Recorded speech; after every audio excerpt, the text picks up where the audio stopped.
Hey there friends, and welcome back for another Brutus Monroe video. This is Cassie.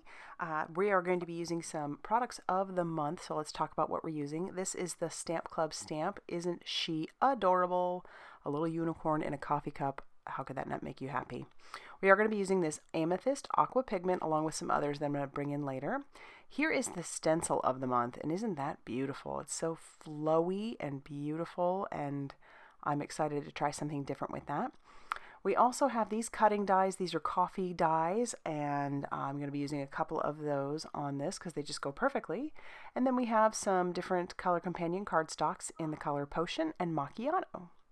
So let's cut down some of our cardstock. This is some watercolor cardstock that I have, and I am pulling out the stencil of the month. I want to do something a little bit different with this background. So I'm going to grab some Pixie Spray here in a second, but before I do that, I want to take some of this Amethyst Aqua Pigment and I'm going to put that into a mini mister that I have. I'm experimenting here. I don't know how much it's going to take, so I'm kind of just spritzing this into my trash can to see how that's going to come out, see if I need to add any water to it or anything like that. I do have a little bit of distilled water on my desk. And again, just kind of experimenting. I don't want to water it down too much because it's beautiful and it does have a lot of sparkle in it. And more sparkle the better, right? So here's my Pixie Spray. I'm going to take that out in a well-ventilated area, spray the back of it, bring it back so that way it'll stick nicely to my cardstock. I just want to make sure that I don't have any areas where if I spray too much that it'll seep under too much. So once I get that down and fairly centered, I'm going to start by spritzing. So I'm just going to go ahead and spritz, and I'm thinking that obviously wasn't enough. So I'm going to add a little more to it, a little more water, spritz, spritz, spritz, and I'm thinking, okay, that's going to look good. So I'm going to pull the stencil away, and I'm not going to be super happy. It's something, but I'm not super excited about it. And then I thought, well, I had enough ink on my stencil, so I'll grab another piece of watercolor cardstock and flip it over, and then I move it because I had that Pixie Spray on the back. I'll dab that down, and I'm clearly not impressed with that either. So we'll set that off to the side, and we're going to try it again. So I'll wipe all that off, we'll grab another piece of watercolor cardstock, and I'm going to add more aqua pigment this time. So I'm adding a couple of squirts, and this, it looks like I'm adding a lot, but I'm actually adding a couple of drops of it. Like I said, I don't want to water it down too much. So now I'm going to spray, spray, spray, and I'm going to get really liberal with it. And it's at this point I'm thinking, you know what? Before I take that off, I'm going to take the one that didn't have hardly any on it, and I'll just set that right on top in the middle. And then we'll pull that away, and ooh, doesn't that look cool? Pull the stencil away, and yes, that is what I was going for. So there are the three pieces. So now I'll have two backgrounds that I can use on something else later. I've got some more of that watercolor cardstock. I'm going to ink that up with some Raven Detail ink because that stuff is good for alcohol markers and for watercoloring, so it's great. So I'll stamp that a couple times, and then I'll pull that out of my MISTI, and I'm going to put, here are the three other colors that I grabbed: Acorn, Brown, and Lavender. That lavender has some sparkle to it, and I'm just going to put a couple of drops on my glass mat, and then we'll start painting. Now, if you've watched me watercolor before, I've often said that watercolor works best in layers, so I'm just putting down my first layer, and this first layer is the acorn color.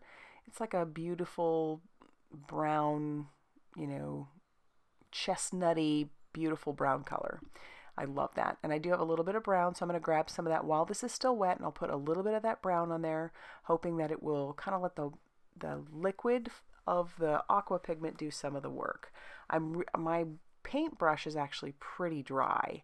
I only dipped it in the water that I had, just was clean, clear water, just to kind of pick up a little bit of water. I didn't want a soaking wet brush because I didn't heat emboss this, so I do need to be a little bit careful because anywhere that I touch that paint where it's still wet, it could seep into each other.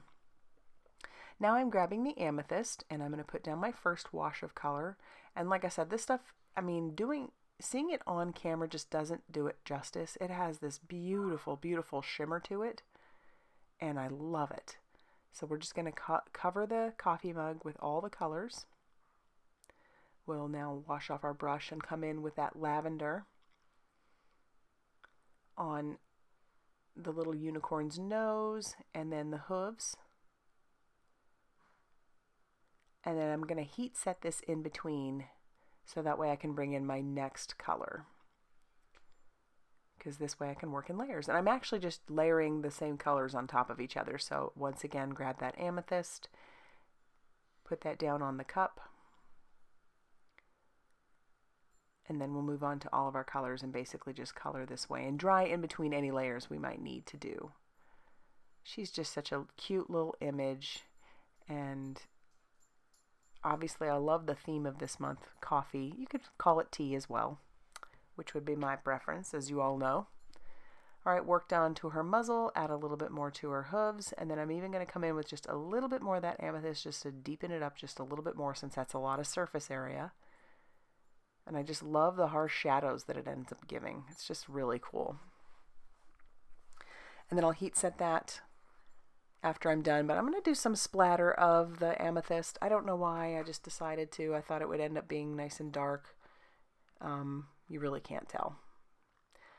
I set all that stuff off to the side to dry. I did fussy cut out my unicorn once she was dry, and now I've got some of that Macchiato cardstock along with a couple of the dies. I'm going to grab out the word coffee, and then I'm going to grab out the little heart coffee bean, which is so, so cute. And I'm going to cut this out 3 times for each. So we're going to have 3 coffees and 3 little hearts, and I'm going to attach all 3 of the coffees on top of each other. I'm using my reverse tweezers and just a little bit of liquid glue, and then this will give them a little bit more of a chipboard look. I'm not going to do that with my coffee beans, and I will leave those nice and intact. So there are pieces that'll come out of the center, but I left those alone. I've got my foundations, my rectangle foundations die, and I'm going to cut out a couple of rectangles because I want to make this a gatefold card. You'll see where we're headed here. I'm going to use those 2 rectangles. So for the first one, I decided I was going to take the 2 little coffee bean stamps that are with the Stamp Club stamp, and I'll stamp that all over my potion cardstock using some triple berry ink. So I'm just randomly stamping that all over that background just to give it a little something. And it kind of blends in there nicely. It's not too like in your face. I'm not going to do that with the bottom one because with that one I want to stamp my sentiment on there. So the sentiment that comes with this stamp says, "Life happens, coffee helps." Well, I only want parts of it. So I'm going to mask off the "life happens." I'm using the little rainbow tape dispenser that Brutus Monroe carries. So I just put that over the words I didn't want, peeled that off. I'll stamp that down in the upper left-hand corner. And then I'll cover that with some Alabaster embossing powder. If there's any stray powder, I can push that away with a dry flat brush. And then I'm going to heat set that with my heat tool, just making sure that's good and melted. And then I want helps. That's the only word I want at the bottom because I have the word coffee already. We're going to just kind of jazz this sentiment up a little bit. So I'll do the same process, cover up the words I don't want, stamp out helps in the bottom right-hand corner, cover that with the Alabaster embossing powder, brush away any excess powder, and then heat set that till that is smooth and melted.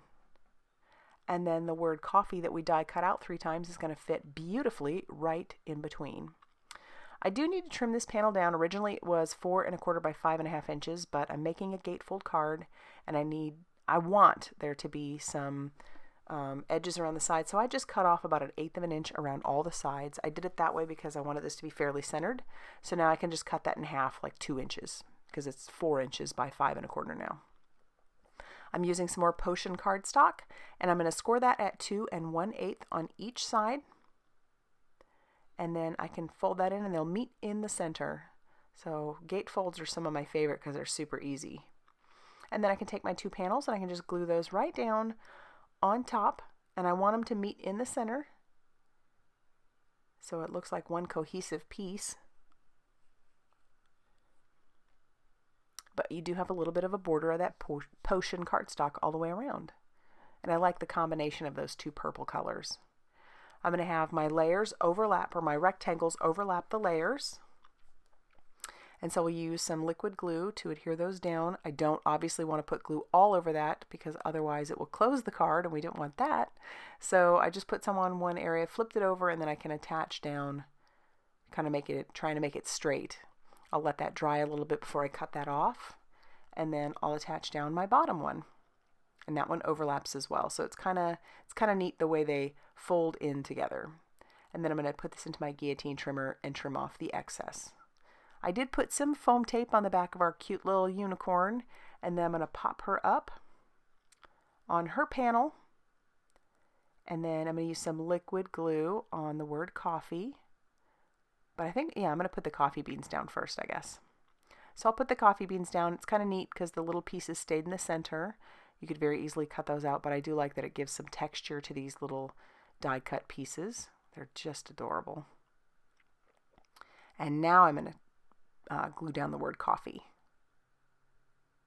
But I don't want to stop there. I'm going to add a little something on the inside. I decide to take the stamp, our main stamp, and I'm going to stamp her right on the inside using that triple berry ink. So it's not a lot, but it's a little something. When you open up the card, you'll see her. And I just am so happy with how this turned out. So there she is, all finished.